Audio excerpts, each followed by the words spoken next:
So, good morning everyone. Good afternoon everyone. So, I am the next reporter. So, our topic is reading the Proclamation of the Philippine Independence. Basahan niyo.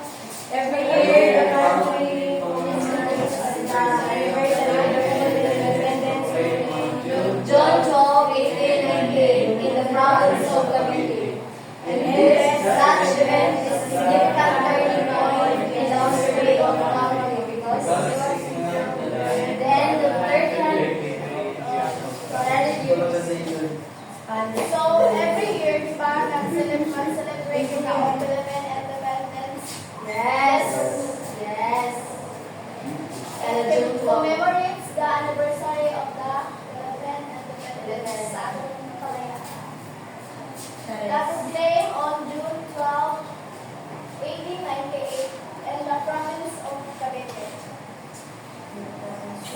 And then such event is a significant turning point in the history because it signaled the end of 333 years of Spanish colonization. So that nag-end ang Spanish colonization. So, ¿qué pasa? The declaration was a short 2,000-word document which summarized the reason behind the revolution against Spain, the war for independence, and the future of the new republic under Emilio Aguinaldo. So, the declaration was short 2,000-word document which summarized the reason behind the declaration. So, nag-summarize siya sa 2,000-word document and nag-summarize sa reason behind the revolution against Spain and the future of the new republic under Emilio Aguinaldo. So, highlights of the proclamation speech include number 1, Pipasa. A realization of the condition in the Philippines during the Spanish colonial period. The document specifically mentions abuses and Spanish colony.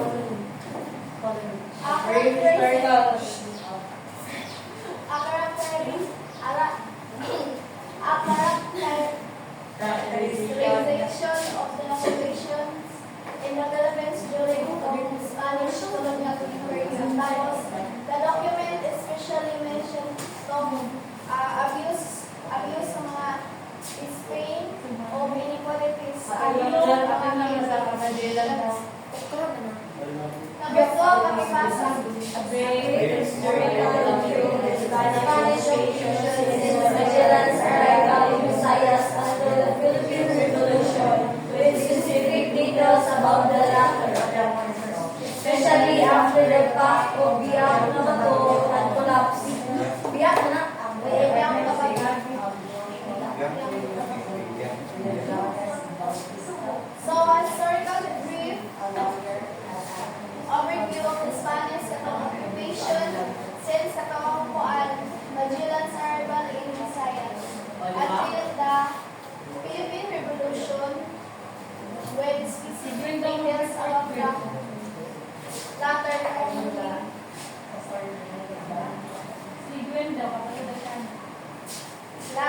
and especially after the fact na pangkasunduan sa Biak na Bato at Lagunas. Then number 3, pakipasa. The mention of Rizal's execution, calling it unjust. Mention ko dito ang Rizal execution, tapos calling it unjust ka naman dili makatalunan.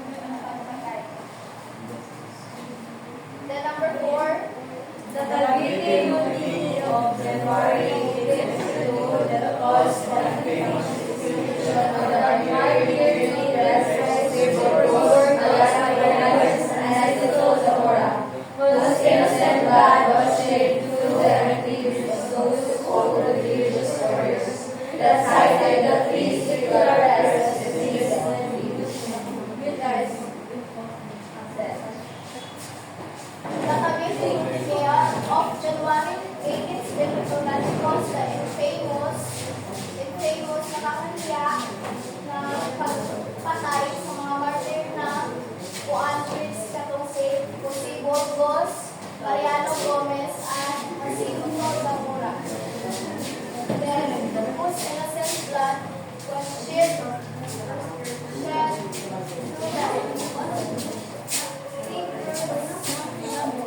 mga lihim na nakikipagsabuatan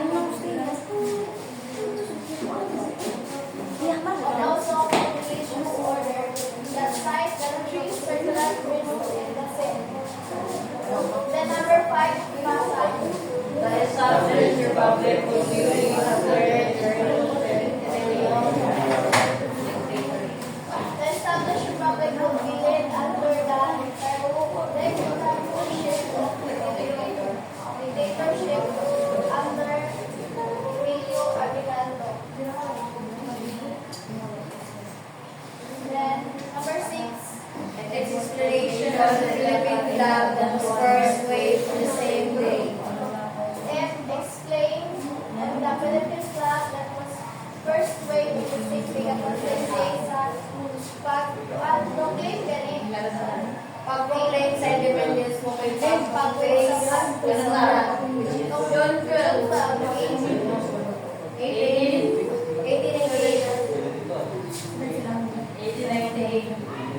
Sa Kabita, Ang declaration ba after noon of June 12, 1898? Kawit, Cavite. Nag-declare yung Independence Day ba, Pilipinas? Unsa? Isa man nag-declare. As mentioned Isa man nag-suya. Uy! Suya pa. Kina? Nag-suya sa declaration ba? As mentioned earlier, our examination of the documents on the Declaration of Independence can reveal some often overlooked historical truths about this important event in Philippine history. Number 1, Pasa. the document reflects the general revolutionary sentiment of the document. And reflects the general revolutionary sentiment of that period. Number 2, the proclamation also gives us the impression of how the victorious revolutionary government of Aguinaldo history sized the struggle for independence. It gives us the impression of how kung sa kanadaog sa revolutionary government of Aguinaldo historicize the struggle kung mga kalisod sa Pilipino sa unang panahon. So, number 3, Pasa. There were tensions passed against that were seen as important turning points of the modern day Spain. Nag-mention ko dito ang past events that were seen as important turning points of the movement against Spain. Number 4, However, the Katipunan as the pioneers of the revolutionary movement was only mentioned once toward the end of the document. There was no mention of the Katipunan's foundation. The Panchakuanis were also left out. The enmity between Aguinaldo's Magdalo and the Bacchus of Iwang is a Katipunan that was no secret in the pages of our history. Katipunan is the pointers ng Katipunan sa revolutionary movement was only mentioned once toward the end of the document. This was no mention of the Katipunan's foundation. There was no wala ko mention of the Katipunan's foundation. Then, the NC between Aguinaldo's Magdalo and Bonifacius Magdiwang sa Katipunan is no secret in the page of our history. Then number 5, the point is even official records and documents like the Proclamation of Independence, while faithful most of the time, still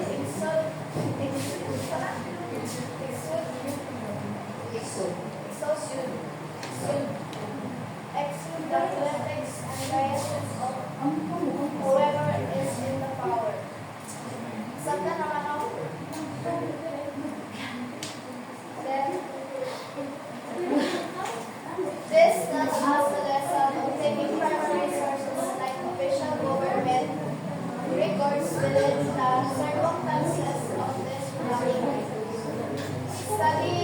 one historical subject, thus entails looking at multiple primary sources and pieces of historical evidence in order to have a more balanced and contextual analysis of our past.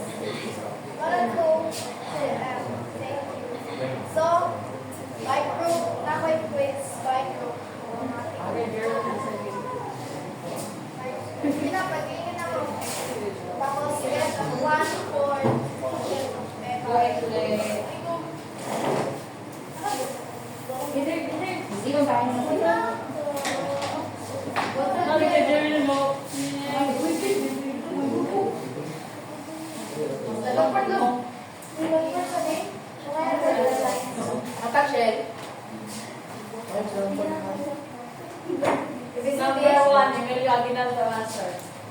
Sini ha? at sabi ni Kulera. Ay, sini? kayo naman. Identification na. Sayo ka. Balik daw. Number 1. Review asa review. Review. Definite review. Review sa sondo. Dali ka man. Ikaw. Pero,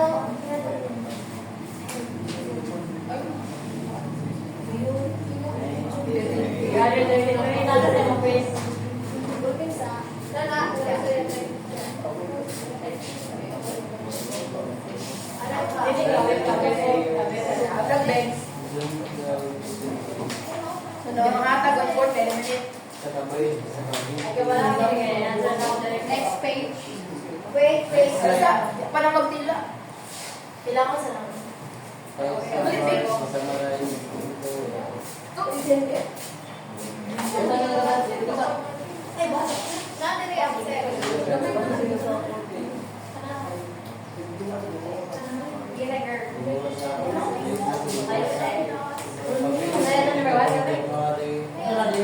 Date na.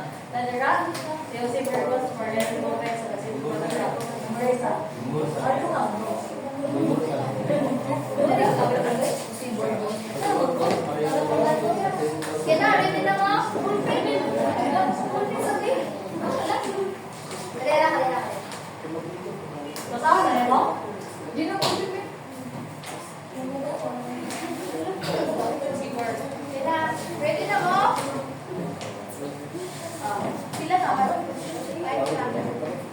Ready na mo? Kina, number 1. Ay, 1, 2, 3.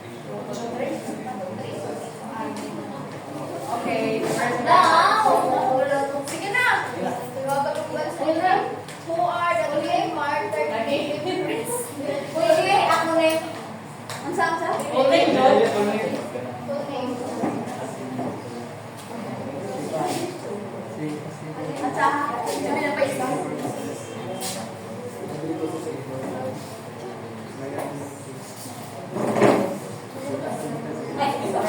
Perfect. Perfect na logo. Kuya, kita nyo lang daw. Tapos, sunod. Who established ha? Saan? Established. Who established Is that ha? Who established Philippine independence? Ay, si Marcos. Lalaki? Si Marcos? President? Ay, yung president. Dati yun. Si Marcos na? Junior, Marcos Junior. Last na rin yun. Where was the proclamation of Philippine independence? Next. Sa among balay. Sa raw. Yapil ba ito? Yapil pa. Sa raw. Yapil pa lugar o paano na? Province na. Hindi ko saan yung manapit oras? Kaya ako dali ka. Uy, kaya yung feeling ko. Uy! Be, nilitong sa lang ang answer. Uy, yan na yung Exchange lang. Wait, What's up? Exchanging gift na lang. Exchanging gift ka.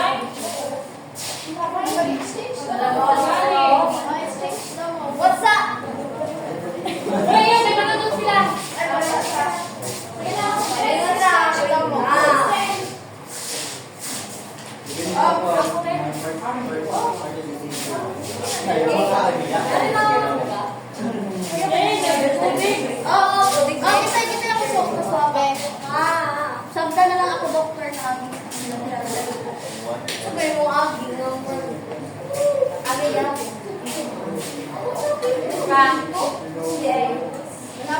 Number 1, 2, 3, sing. Si Mariano Gomez. Si Marcos. Ayun, speaking ka nila. Mariano Lupis. Kami sa Angelo mo sinili. Wala na, pero check na. Kukuha sila. Kasi number 4. Si Emilio Jacinto. Number 4. Si Emilio. Uy! Si Afil Kubik. Kasi mag-isip kasi po. Si Afil Kubik. Binang super. Kami tira. Yes, perfect on me. Yes, perfect. Pwede na gamitin? Perfect. Alis bilis gamitin. Okay, spelling na nakalipin. Kabay. Kabay yun, no? Kabay. Correct lang ito. Okay. Ay, na wrong number 1. Number 1. Ayaw, turuan, kabiti. Ikuan, sino naman eh? Pero yung po, wait. Abe, dahil.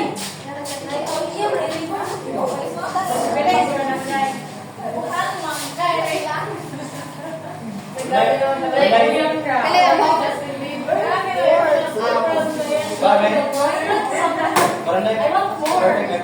Like, you want to get rid of it, Amo ba?